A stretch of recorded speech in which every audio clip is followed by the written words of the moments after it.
He said it quietly. Not shouted, not barked like an order. Quiet words, close enough that only she could hear. "You're mine now." The woman didn't scream. She didn't pull away. She froze. Because she knew what those words had meant in other places, in other camps, in other rooms where uniforms decided everything. She was starving, literally starving. Her legs shook under her weight. Her vision blurred at the edges. She had not eaten enough in weeks, maybe longer. Hunger had stopped being pain and become something worse. A fog that made every decision dangerous. The American soldiers stood between her and the others. Between her and the paperwork. Between her and the trucks. Between her and whatever came next. "You're mine now." Did that mean protection? Or did it mean ownership? Because in war, the line between those two things disappears very quickly. She looked at his face, trying to read it the way women learn to read men when survival depended on it. He didn't look drunk. He didn't look angry. That almost made it worse. Behind them, engines idled. Officers laughed.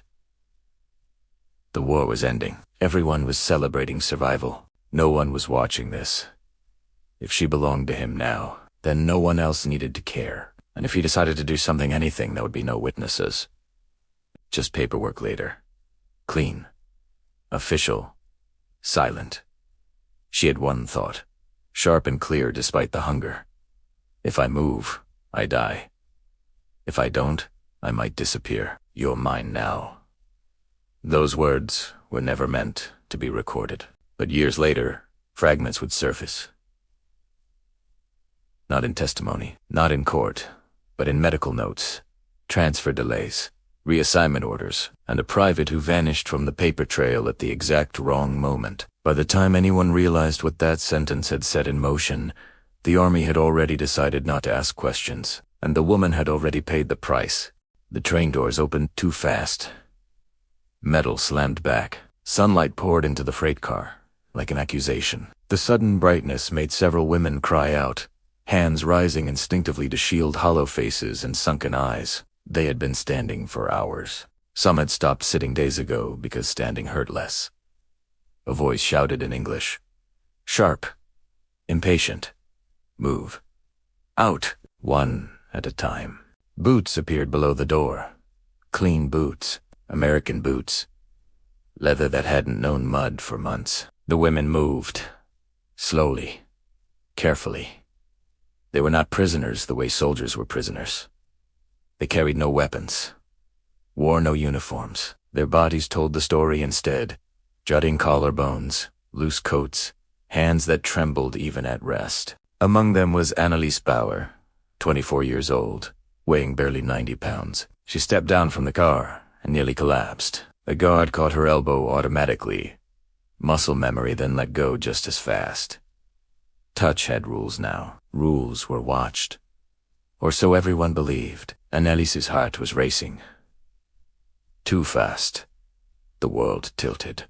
The platform smelled like oil, dust, and something warm bread, maybe. The smell hit her harder than hunger itself. She swallowed and focused on staying upright. That's when the American soldier noticed her. Private Thomas Halle had been assigned to perimeter duty.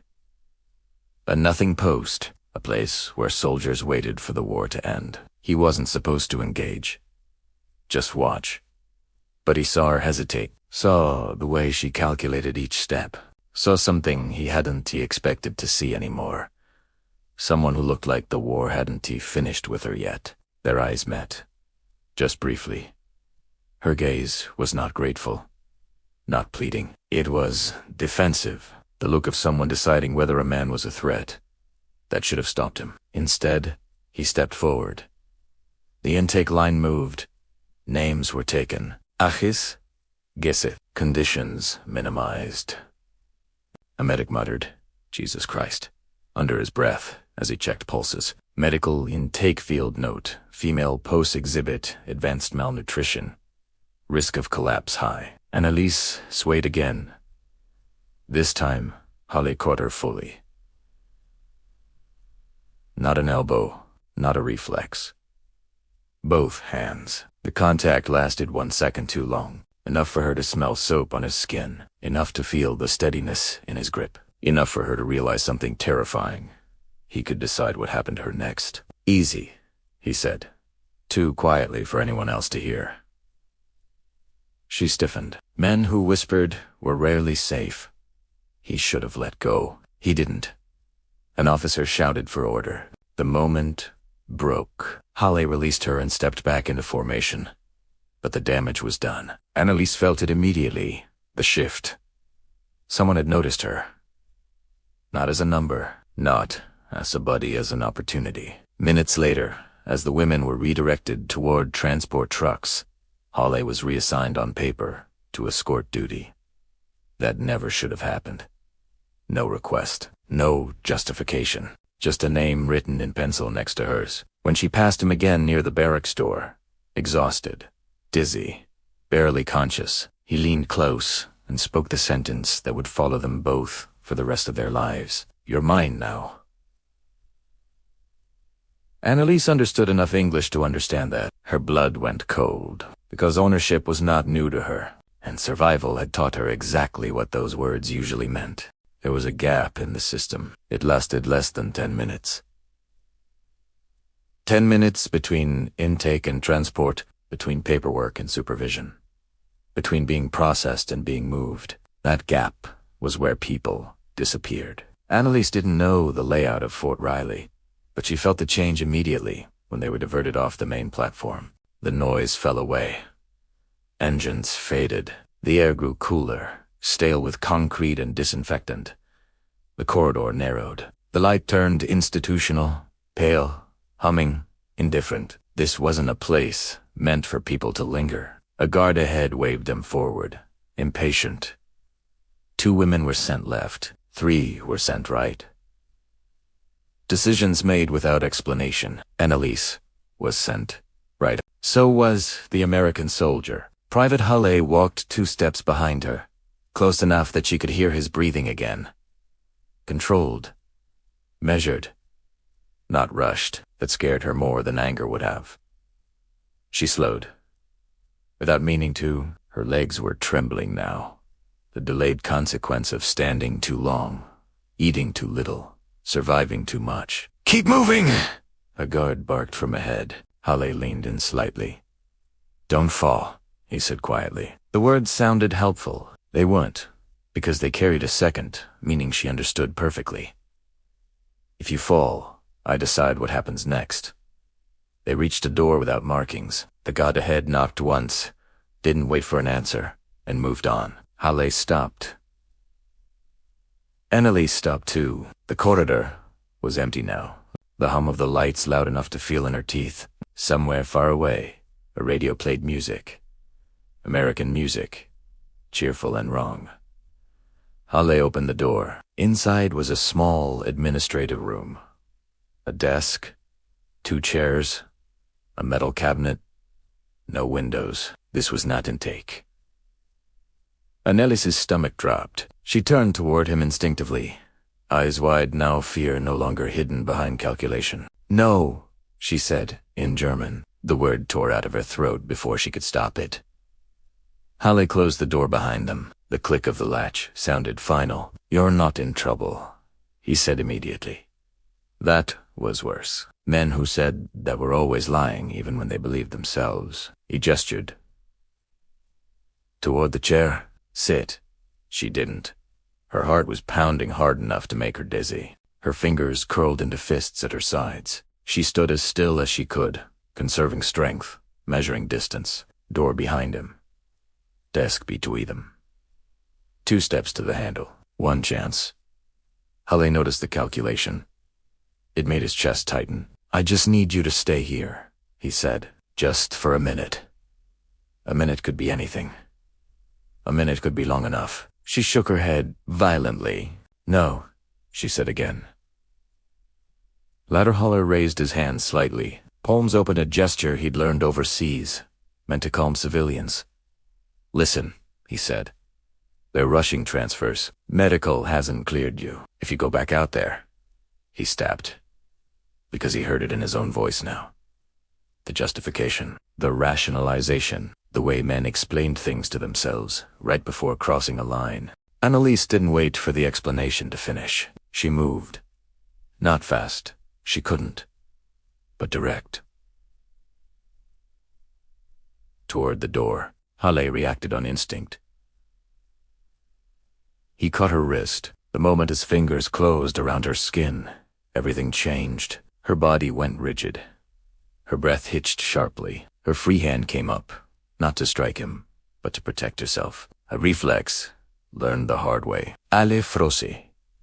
Alle Frossi. He felt how light she was, how fragile the bones beneath his grip felt. He saw the terror in her eyes, not imagined, not exaggerated. Real. Immediate. This wasn't ambiguity anymore. Tis was fear. He released her instantly. "I'm sorry," he said, the words tumbling out too fast now. "I didn't. I wasn't." He stepped back. Annalise didn't move. Her wrist burned where he had touched her. Her pulse roared in her ears. Silence filled the room. Outside, boots passed in the corridor. Voices. Laughter. The world continued. Inside, the gap widened. Halle swallowed hard. "I said the wrong thing out there," he said quietly. "I shouldn't have." She stared at him, chest heaving, eyes locked on the door. "You don't belong to me," he said. I meant he stopped again. Because what he meant no longer mattered. What he had done mattered.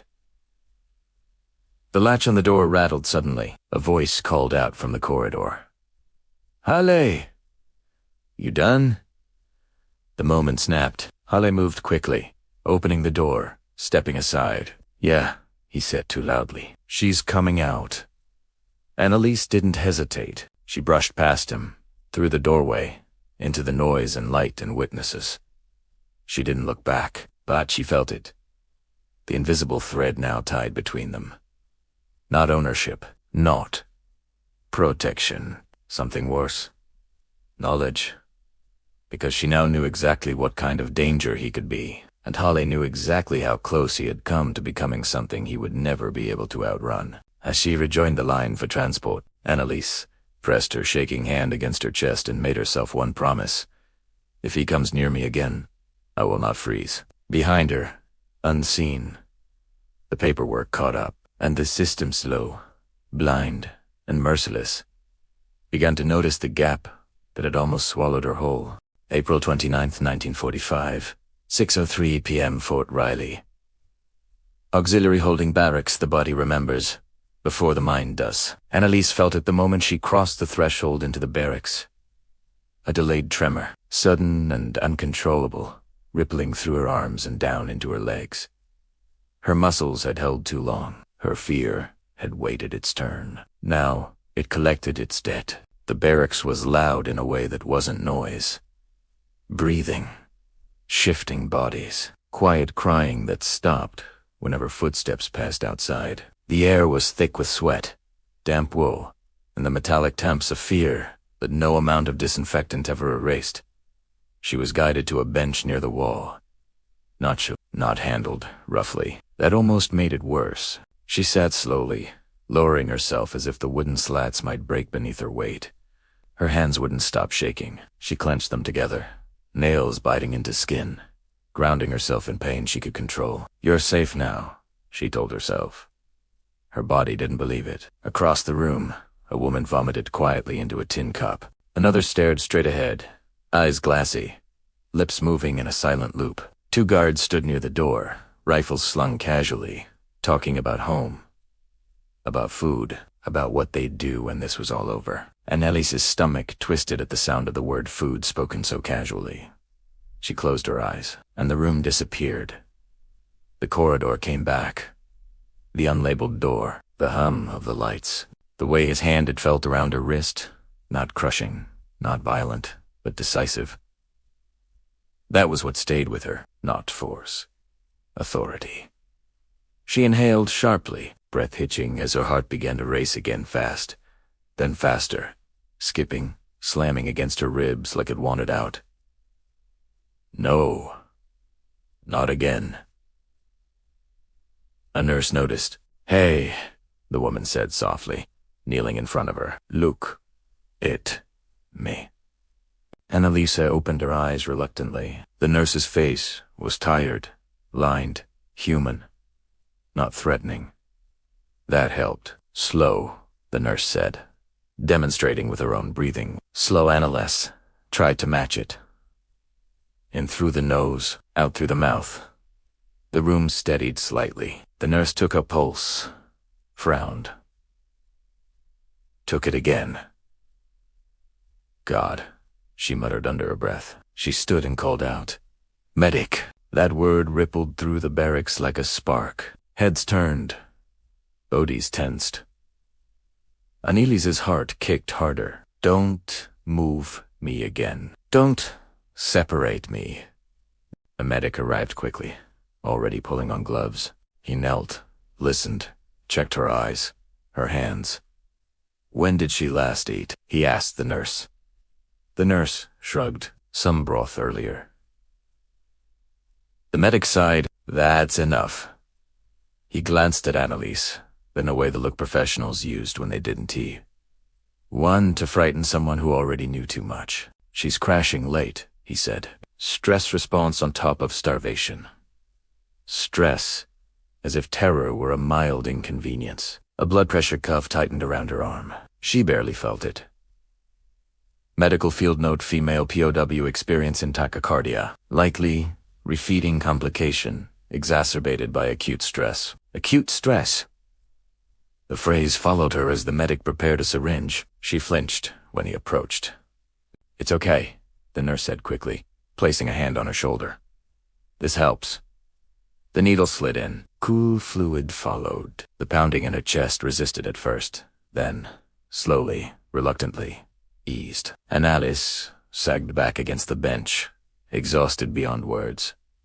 As her breathing slowed, something else surfaced: anger. Not loud anger, not righteous anger, the quiet, focused kind that sharpens survival. She understood now. The danger hadn't been the room, or the door, or even the hand on her wrist. The danger was the sentence, "You're mine now." Because those words didn't belong to fear, they belonged to permission. And permission was what men used when they wanted to believe the rules no longer applied. Across the barracks, the door opened briefly. Guards shifted. Someone stepped inside. Annalise didn't look, but she felt it when the room reacted. The subtle tightening, the attention shifting. He was nearby again. She kept her eyes on the floor. The medic finished his notes and stood. "She needs observation," he said, to no one in particular. "No transport tonight." The guard frowned. "Orders? I don't care," the medic snapped. "She moves, she dies." Silence. Then, "Fine." The decision landed with less drama than it deserved. Annalise was helped to a cot near the wall. A blanket was placed over her shoulders. Thin, scratchy, real. As she lay back, staring at the ceiling beams, her body finally allowed exhaustion to take over. But her mind stayed awake.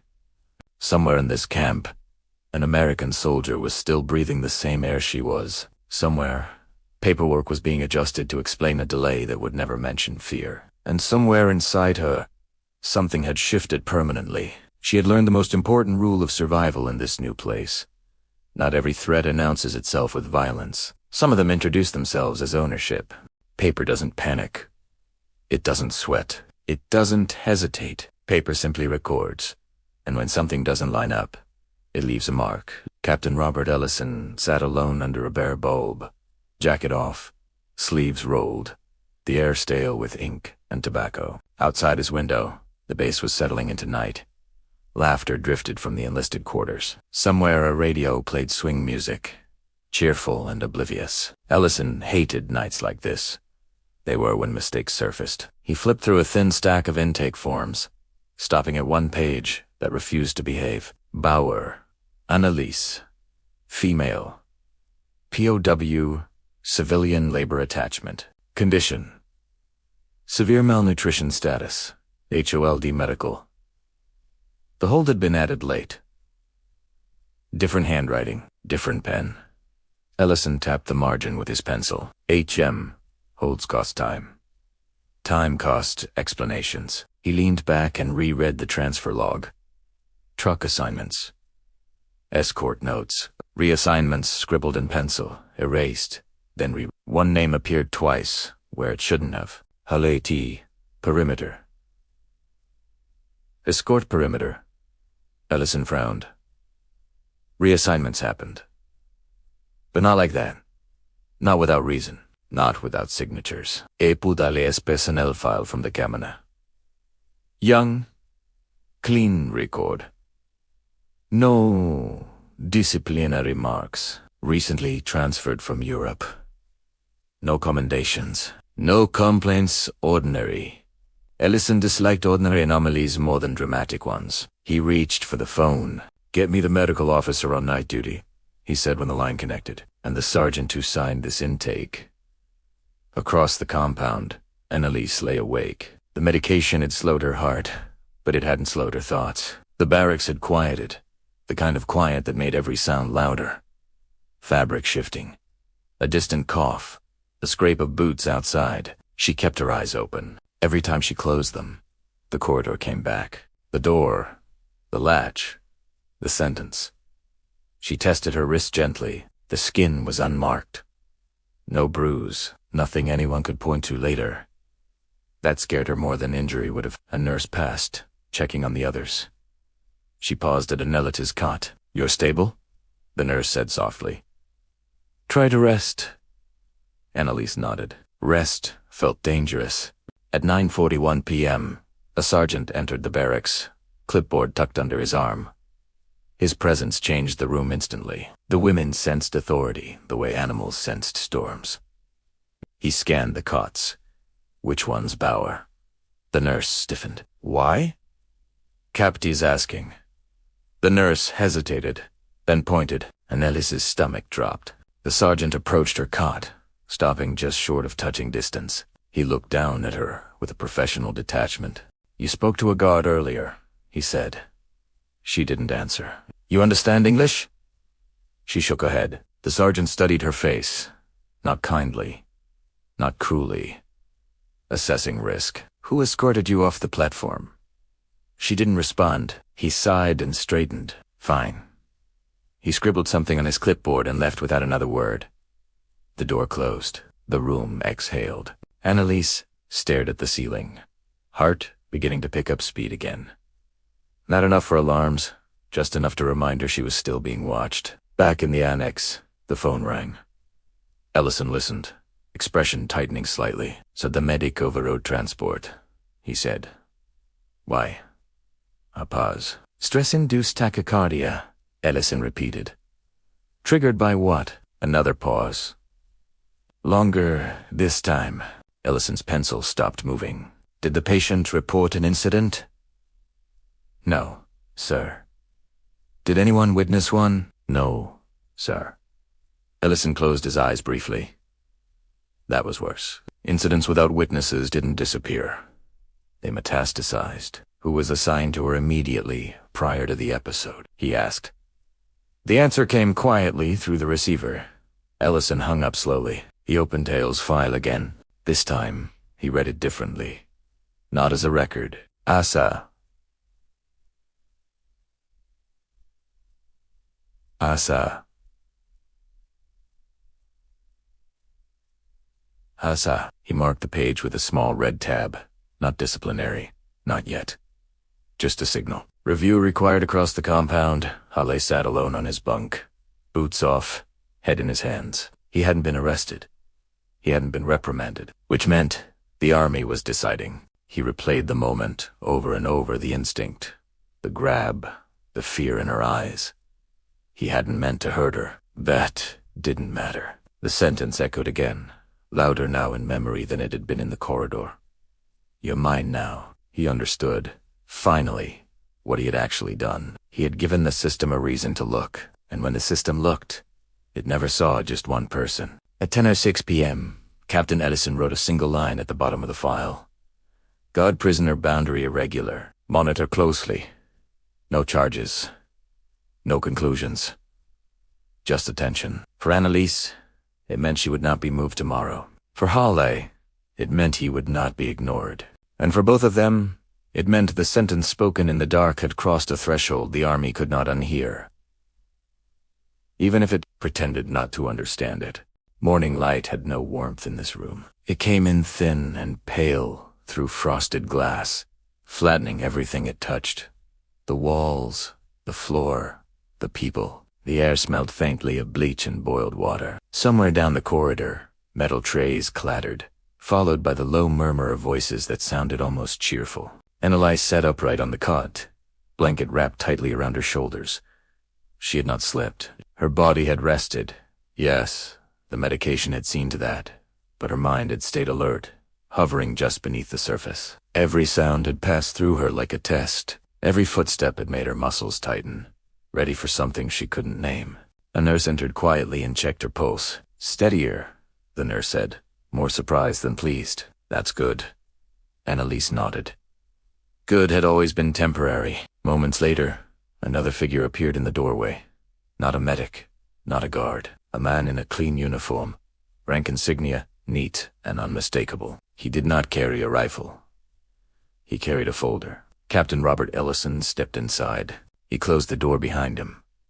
Not locked, just closed. Annalise felt the shift immediately. This was not about her body. This was about what she represented. Ellison took a chair and sat across from her, placing the folder on his knee. He did not open it yet. He studied her first, not her injuries, not her weight, but her awareness.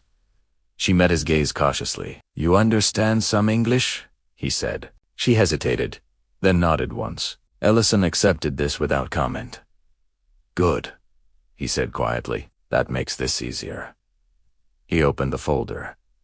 Inside were forms, neatly clipped. Intake notes, medical observations, transfer delays. A small red tab marked one page, subtle but deliberate. "You had an episode last night," he said. Your heart rate spiked.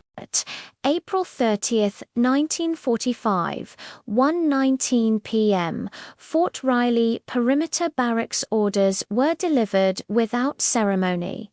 A folded sheet, a clipped sentence, no explanation. Private Thomas Hale stood at the foot of his bunk, reading the reassignment notice for the third time, even though the words hadn't changed. Effective immediately, Private Hale reassigned to external supply detail. No further duties involving POW supervision. External supply. It was a polite way of saying away. Away from the barracks, away from intake. Away from the woman whose name now appeared in a file with a red tab. Hale folded the paper carefully and placed it inside his locker. The metal door rattled when he closed it, louder than necessary. Around him, other soldiers joked, packed gear, talked about Germany falling any day now. Someone mentioned Paris. Someone mentioned home. Helle said nothing. He sat on the edge of his bunk and stared at his hands. They looked the same. That unsettled him. Outside, the midday sun burned bright. Trucks moved in and out of the supply yard. The smell of fuel and hot metal filled the air. Work was waiting. Before he left, Hale paused, then reached into his pocket. The folded scrap of paper he'd written her name on was still there, creased, damp with sweat, useless now. He stared at it for a long moment, then crushed it in his fist and threw it into the trash barrel by the door. Distance, he told himself, was good. Distance meant nothing else could happen, but distance didn't erase what already had. Across the compound, Annalise sat under observation in the medical wing, unaware of Hale's reassignment, but acutely aware of the absence. She felt it in the way the room had changed. The guards outside were different now. New voices, new rhythms. None of them lingered too long. None of them watched her the way he had. That should have been comforting. It wasn't, because safety that arrived only after fear never felt like safety at all. A nurse brought her a measured bowl of porridge and set it on the tray. Slow, she reminded gently. Annalise obeyed, lifting the spoon with care. The smell was bland, but real. Each bite felt like an experiment her body might reject. She swallowed. Waited. Swallowed again. Her heart stayed steady. The nurse smiled faintly. Good Annalise nodded, then asked quietly, Der Soldat, den Urse Pause den which soldier? She gestured vaguely. Tall? American? Brown hair? The nurse understood. He's been moved, she said simply. He won't be back. Annelise's grip tightened on the spoon. Relief came first, sharp, immediate. Then something colder underneath it. If he could be moved so easily, then so could she. Paperwork decided everything here. Paperwork that moved silently. Later that afternoon, Captain Ellison stood at a different desk now, briefing a major whose attention kept drifting to the window. No formal complaint, Ellison said. No witnesses, but enough indicators. The major frowned. Indicators don't win cases. I'm not trying to win one, Ellison replied. I'm trying to prevent another. The major sighed. The war's ending. Ellison, we don't need problems like this. Ellison met his gaze. That's when problems like this happen. A pause. Finally, the major nodded. Keep her under observation. Quietly. And keep the private away. Away. Again. The decision was stamped, signed, filed. No charges. No headlines. No justice. Just containment. That night, Annalise slept for nearly 4 hours. The longest she had slept in months. She dreamed of doors. Somewhere open, somewhere locked. All of them required permission. When se woke, the dream lingered like a bruise, because even now with the soldier gone, the danger contained, the war nearly over. One truth remained clear. No one had punished what happened. They had only separated it, and separation was not the same as resolution. Somewhere beyond the wire, trucks rolled toward new destinations. New camps, new hands, and the system that had almost failed her was already preparing to move on. May 1st, 1945, 8:04 a.m. Fort Riley, command office silence, in the Army, was rarely accidental. It was written, filed, approved. Captain Ellison stood at attention before a desk larger than it needed to be. The colonel behind it flipped through a thin folder, expression neutral, jaw tight. Outside the open window, the morning air carried the smell of cut grass and exhaust. Somewhere nearby, a flag snapped in the wind. The colonel stopped reading. This doesn't rise to a formal incident, he said. Ellison didn't respond immediately. With respect, sir, he said carefully. That depends on what we're willing to call an incident. The colonel leaned back. No complaint. No witnesses. No physical injury. No, Ellison agreed. Just fear. Just authority exercised without oversight. Just a medical crisis that followed. The colonel closed the folder. You're describing a risk, he said. Not a crime. Ellison held his ground. Risks are what crimes grow out of. The colonel studied him for a long moment, then sighed. The war is ending, he said. Do you know how many reports cross my desk every day? Do you know how many of them involve confusion, exhaustion, crossed lines? Ellison did not argue. He had learned when argument hardened positions. So, the colonel continued, we handle this the way the Army handles most things that don't need to become something else. He slid the folder to the side. We separate the variables. Ellison understood. The woman stays. The soldier moves. The paper stops talking. Yes, sir, he said. The colonel nodded. Make sure she's transferred quietly once she's stable. Somewhere smaller, somewhere this doesn't follow her. And you, Ellison thought. Where does it go then? He saluted and left the office. Across the compound, Annalise sat on her cot, spoon hovering over her breakfast bowl. Porridge again, slightly thicker today. Progress measured in texture. She ate slowly, listening to the sounds outside. Trucks starting, boots moving, the camp waking into routine. Routine was supposed to be comforting. It wasn't. A nurse approached with her chart. You're improving, the nurse said. If this continues, you'll be cleared for transfer soon. Transfer? The word landed hard. Where? Annalise asked. The nurse shrugged gently. Another facility. Less crowded. More quiet. Quiet. Quiet meant forgotten. Annalise nodded, forcing herself to swallow another spoonful. She had survived by paying attention, by remembering where danger lived. And danger, she had learned, did not always wear the same face twice. Later that morning, a clerk arrived with new forms. He spoke quickly, impatiently, assuming she wouldn't understand. Sign here, he said, tapping the page. She looked at the paper. She didn't know the words, but she recognized the shape of consent. Her hand trembled as she took the pen. If she refused, what would happen? If Sessingnit, what would disappear? She thought of the corridor again, the unlabeled door, the sound of the latch. She signed. The clerk took the paper without comment and left. In the supply yard, Halle loaded crates under a sun that felt too bright. External supply was mindless work. Lift. Carry. Stack. Repeat. That was the point. His hands were blistered now. His shoulders ached. He welcomed pain. It kept his thoughts anchored, but silence had a way of filling itself. He wondered where she was.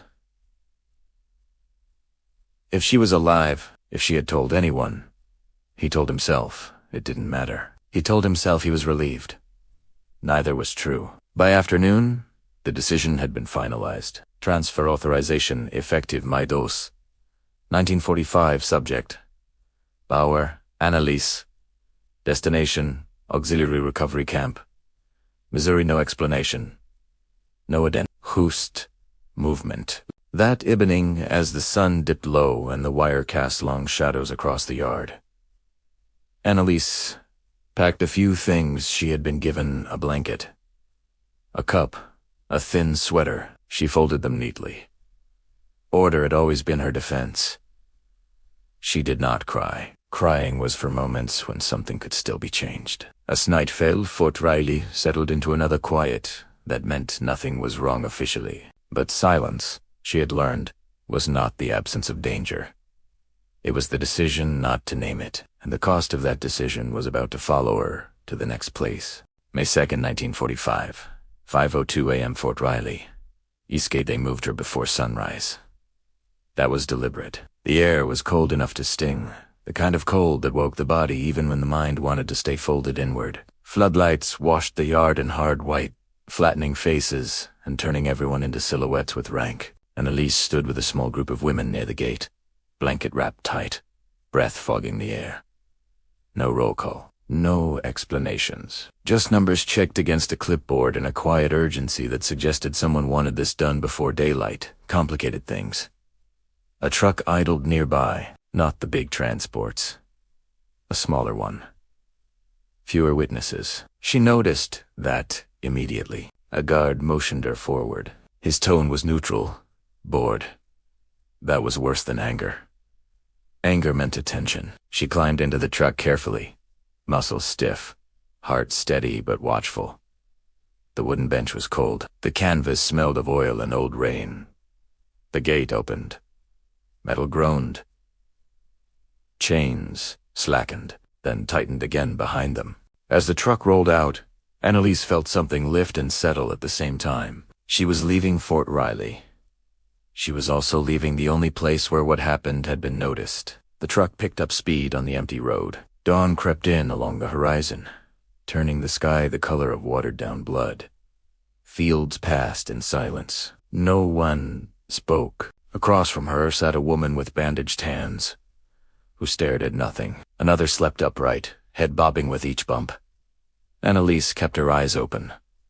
Movement meant risk. Hours later, the truck slowed. A sign appeared briefly through the canvas flap. Auxiliary Recovery Camp. Missouri, recovery. The word felt like a lie, told gently. The camp was smaller than Fort Riley. Older. Quieter.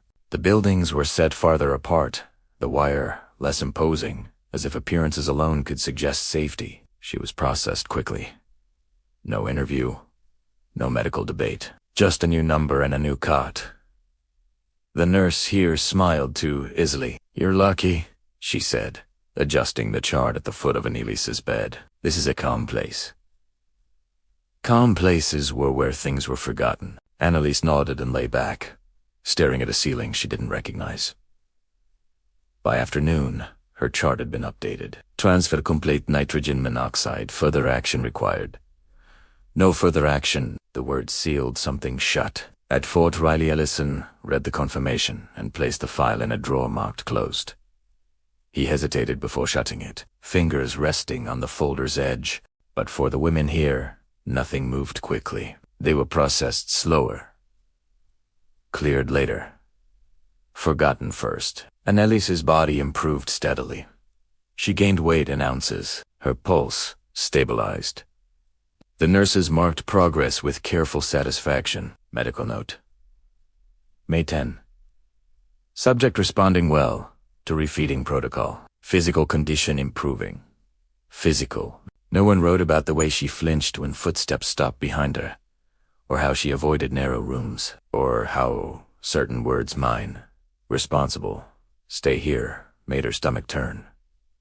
Those things did not belong on forms. One afternoon, a woman arrived from another camp, thin, sharp-eyed, carrying rumors the way others carried scars.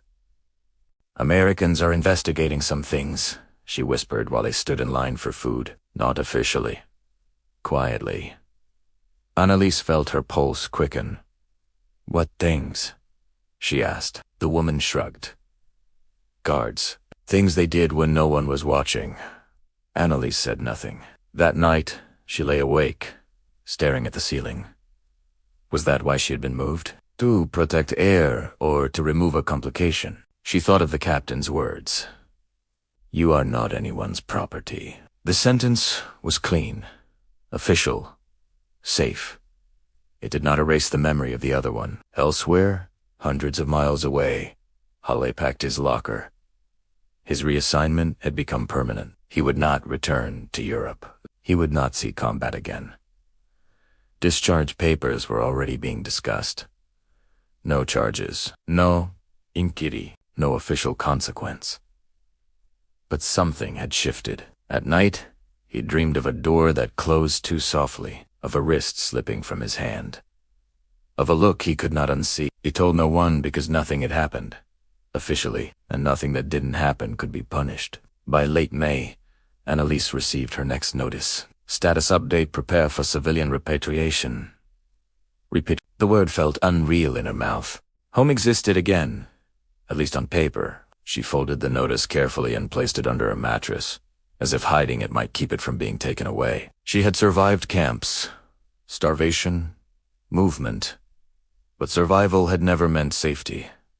It had meant adaptation. As she prepared to leave Missouri, one truth followed her, unrecorded and unerasable. The most dangerous moment of her captivity had not been violence. It had been a sentence spoken quietly, in a place where the rules briefly loosened their grip, and the system that had noticed just enough to intervene had also decided not to remember. Soon, she would return to a country in ruins, and the question that had nearly destroyed her would remain unanswered. If ownership is claimed and then withdrawn before anyone writes it down, does it still count? June 3rd, 1945, 6:48 a.m. Bremerhaven. Transit Center, Germany.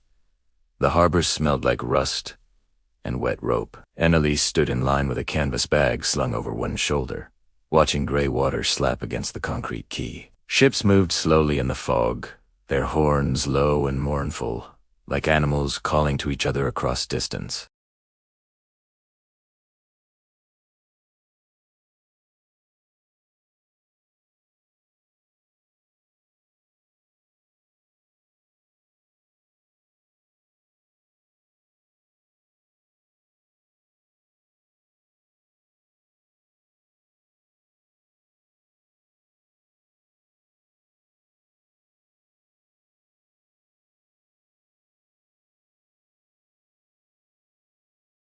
A clerk checked documents at a folding table. Name: Annalise Bauer. He flipped through pages, found the stamp he needed, and nodded. No questions. No eye contact. That was the pattern now. Movement without inquiry. Closure without accounting. She boarded the ship without looking back. During the crossing, she slept in short bursts, waking each time the engines changed pitch. Her body had learned that shifts in rhythm meant danger. Some habits did not disappear just because the war ended. When she arrived in land days later, the devastation was worse than she expected.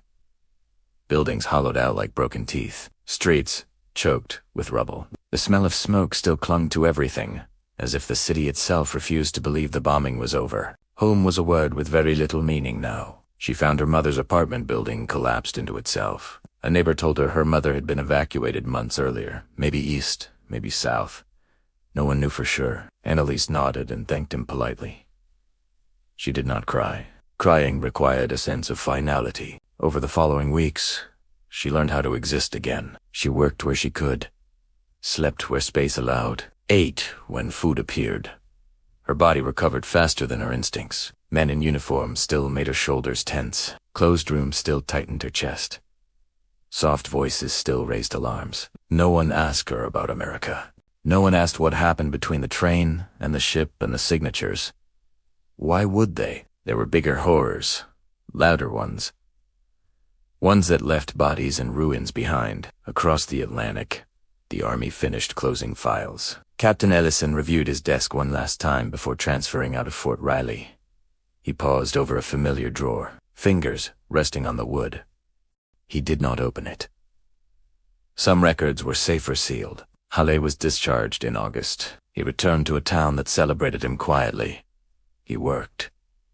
He married. He learned how to keep certain memories boxed away. He never told anyone about the corridor, because in the version of the war that survived, it did not exist. Years passed.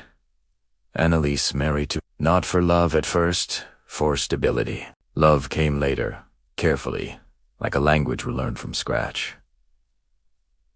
She had children. She learned which questions they did not need answered. Sometimes, late at night, she would wake with her heart racing, the old sensation back in full force. In those moments, she reminded herself where she was, who she was. No one owned her. Still, the sentence never fully faded. It followed her not as fear anymore, but as knowledge that systems could interrupt harm without confronting it. That distance could replace justice.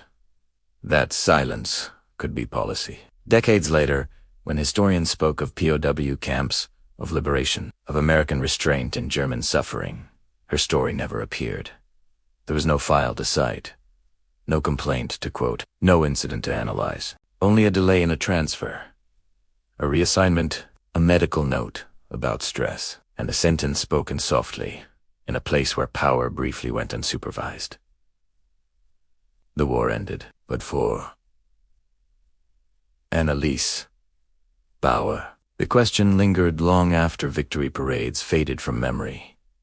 If a line is crossed, and then quietly stepped back over, who decides whether it mattered? October 12, 1953, 10:22 p.m., Tingen, West Germany. The radio was low. Annalise kept it that way on purpose, just loud enough to follow the news, not loud enough to wake the children in the next room. The announcer's voice was calm, practiced, confident in the way post-war voices had learned to be. New Joint Commission on Wartime Conduct, he said. The review will focus primarily on documented incidents.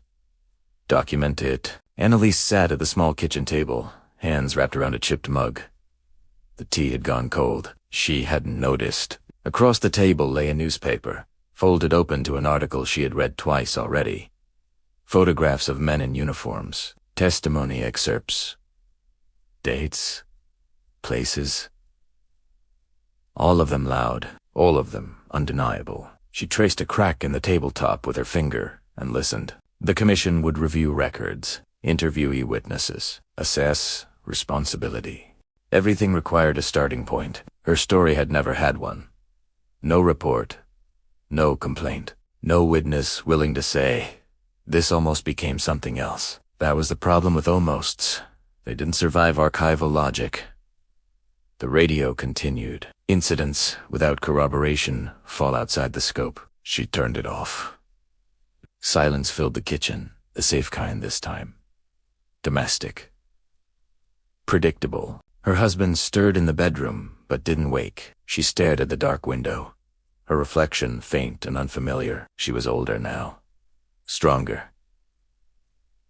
No longer starving, no longer afraid of every footstep.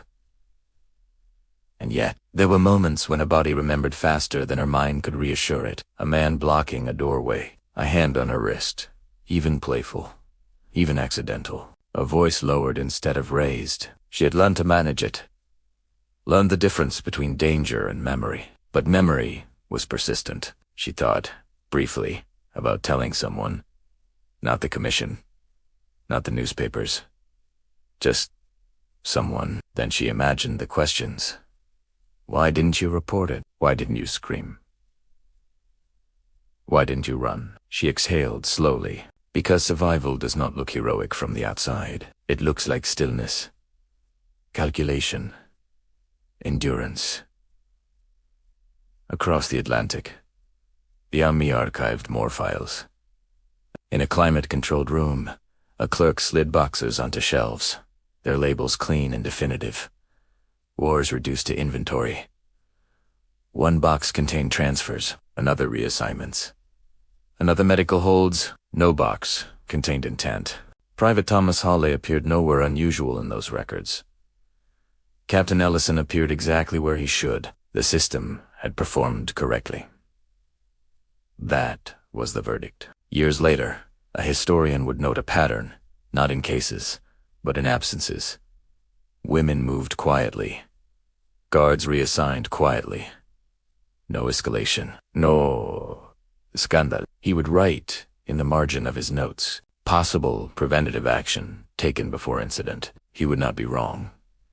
He would not be right either. Because prevention, without confrontation, leaves something unfinished. In Göttingen, Annalise rose from the table and washed the mug carefully, drying it with the same precision she applied to everything now. Order kept the past at a manageable distance. Before bed, she checked on her children, watching them sleep, their faces untroubled, their breathing even. She had protected them. That counted for something. As she lay down beside her husband, the old sentence surfaced one last time, stripped now of fear, but heavy with meaning. You're mine now. It no longer owned her. But it had taught her something the war never bothered to explain. Power does not need violence to wound, and silence does not need lies to succeed. History would move on, but the truth parche, unrecorded, unresolved, would live exactly where it always had. Inside the people who survived it, November 9th, 1968, 11:47 p.m. to Göttingen. West Germany, they wailed faintly across the city, distant enough to feel unreal, as Annalise sat at her desk with a letter spread open beneath a lamp. The paper was thin, official, stamped with an eagle she did not recognize at first. An inquiry, not about her, about process. A graduate student from the university was compiling material on post-war detention systems. He had found inconsistencies, pauses in transfers, unexplained reassignments, medical holds without diagnoses. He was asking former detainees if they would be willing to share context. Context. Annalise read the word again. Her hands were steady now. That surprised her. 10 years earlier, even seeing an official seal would have made her chest tighten. Time had done its work. Not healing. Exactly. but organizing the damage into something livable. She folded the letter carefully and placed it on the desk. In the next room, her daughter studied quietly, books spread across the table, humming under her breath. The sound anchored Annalise to the present, to the proof that survival had multiplied into something else. The student did not ask about crimes. He asked about systems that felt safer. She sat back and closed her eyes. The corridor returned, but softer now, less sharp around the edges. She saw it as it had been, not as he'd filled. The unlabeled door, the hum of the lights, the moment when everything depended on how another human being chose to interpret his power. She opened her eyes again. What would she write? If she described the sentence, would it matter without an outcome? If she described the fear, would it be dismissed without injury? If she described the system's response, would anyone admit that almost is a category worth studying? She reached for a pen. Not to write everything. Just enough. She began with facts. There was a delay in my transfer. A guard was reassigned. I experienced a medical episode immediately after an unsupervised separation. C'est pas où c'est. Then she added one more line. Not an accusation.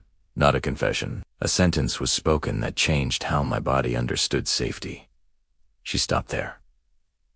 That was the truth. Not the full truth, but the part that survived translation into ink. She folded the letter she had written, slid it into an envelope, and addressed it carefully. Her handwriting was neat, controlled, a language she trusted. Outside, the sirens faded. Somewhere, history continued to argue loudly about wars and outcomes and villains that could be clearly named. This would not be part of that argument. It would live where footnotes lived in margins, in qualifiers, in careful phrasing that asked readers to notice what didn't happen and consider why. She sealed the envelope. In the morning, she would mail it. That night, as she turned off the lamp and laid down, she felt something loosened. Not relief, not closure, but release of a different kind. The knowledge that truth does not require spectacle to exist. Sometimes it survives as pattern, as interruption. As a silence that refuses to be empty. The war had ended long ago. Justice had not arrived. But memory, precise, unyielding, human, had outlasted them both. And that, she knew now, was the last place the truth ever really lives. And